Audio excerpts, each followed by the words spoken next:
Does the Bible say that we should rejoice? Ecclesiastes chapter 9 says this: Go, eat your bread with joy, and drink your wine with a merry heart, for God has already approved what you do. However, we read this in 1 Corinthians chapter 7. And those who mourn as though they were not mourning, and those who rejoice as though they were not rejoicing, and those who buy as though they had no goods. So it seems like Ecclesiastes is saying that we should have joy. 1 Corinthians chapter 7 says that those who are rejoicing should act as though they are not rejoicing.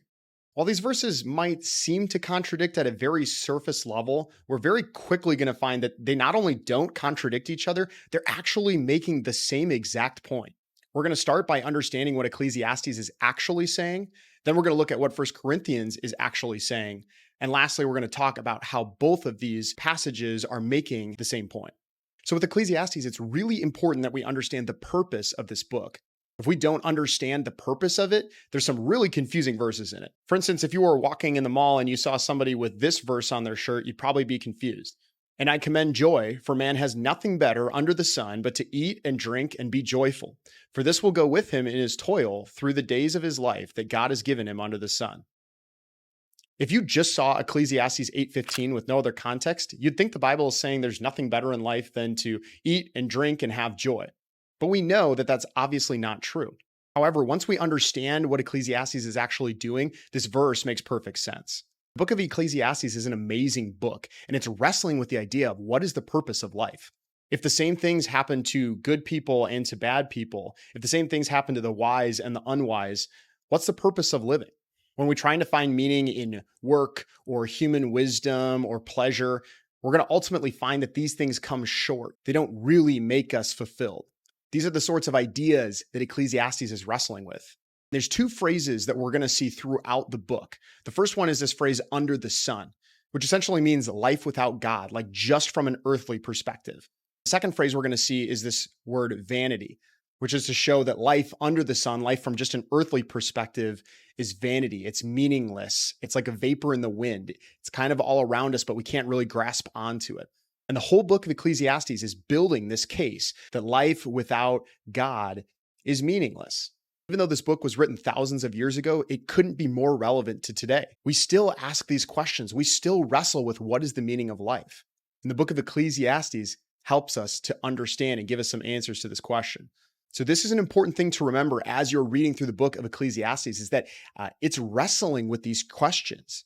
It's taking some of these thoughts to their logical conclusions. If there is no God, then I guess the best thing to do would just to eat and drink and do whatever makes you happy.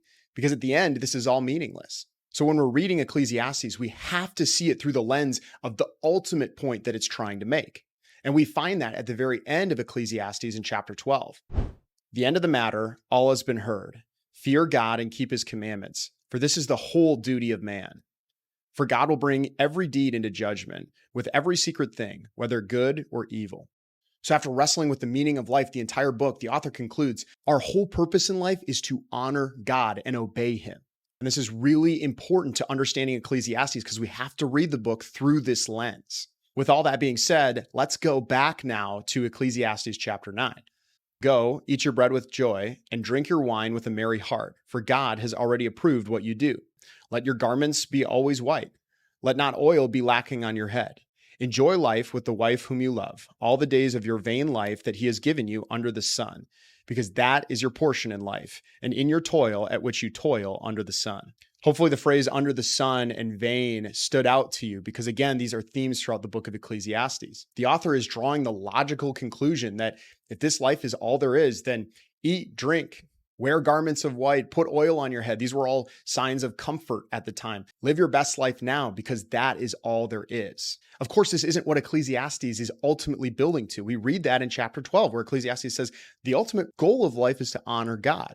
But in Ecclesiastes chapter 9, the author is using this argument of life under the sun, of life without God. And if that's all there is, then we may as well pursue as many earthly pleasures as we can.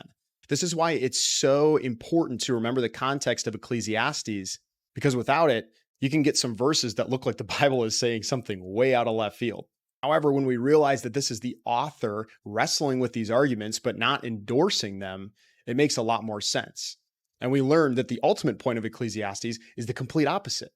Our goal in life isn't to just eat food and be joyful. It's ultimately to honor God. Now let's take a look at 1 Corinthians chapter 7. This is what I mean, brothers. The appointed time has grown very short. From now on, let those who have wives live as though they had none, and those who mourn as though they were not mourning, and those who rejoice as though they were not rejoicing, and those who buy as though they had no goods. Okay, so if we just read those verses, it's actually more confusing. Is Paul saying that we shouldn't live like we're married?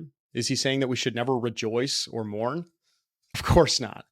And the reason we know that is that Paul starts 1 Corinthians chapter 7 with giving marriage advice. We also have several instances of Paul writing to believers telling them to rejoice or to mourn. Philippians 4 says this, "Rejoice in the Lord always. Again, I will say, rejoice." Or Romans chapter 12, "Rejoice with those who rejoice, weep with those who weep."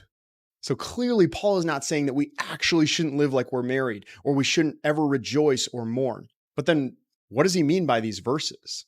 The answer comes by reading the next two verses. "For the present form of this world is passing away. I want you to be free from anxieties. The unmarried man is anxious about the things of the Lord, how to please the Lord."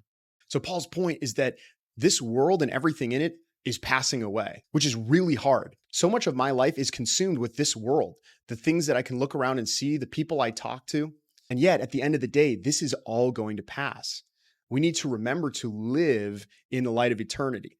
While our marriages are important and rejoicing and mourning, our main purpose on earth is to obey God and to please Him.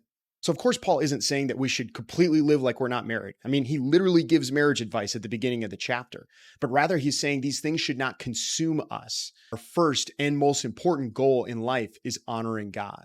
So hopefully now it's clear that when we actually look at the context of these two passages, they're making the exact same point. Ecclesiastes 9 is showing us what life is like without God, that we may as well just pursue earthly pleasures. But it's building a case that that's a meaningless way to live, and that ultimately we should honor God and obey Him and live with that perspective. 1 Corinthians chapter 7 says the same thing. We're not to get too caught up in marriage or mourning or rejoicing, but rather live with the perspective of pleasing God and not to get too wrapped up in this world that we live in. Both of these passages are saying the same thing. Don't get wrapped up in this world. It's empty and meaningless without God. Instead, we should be fully devoted to honoring and obeying God. That is the most important thing we can do. I hope this video was helpful to you. God bless, and I'll see you in the next video.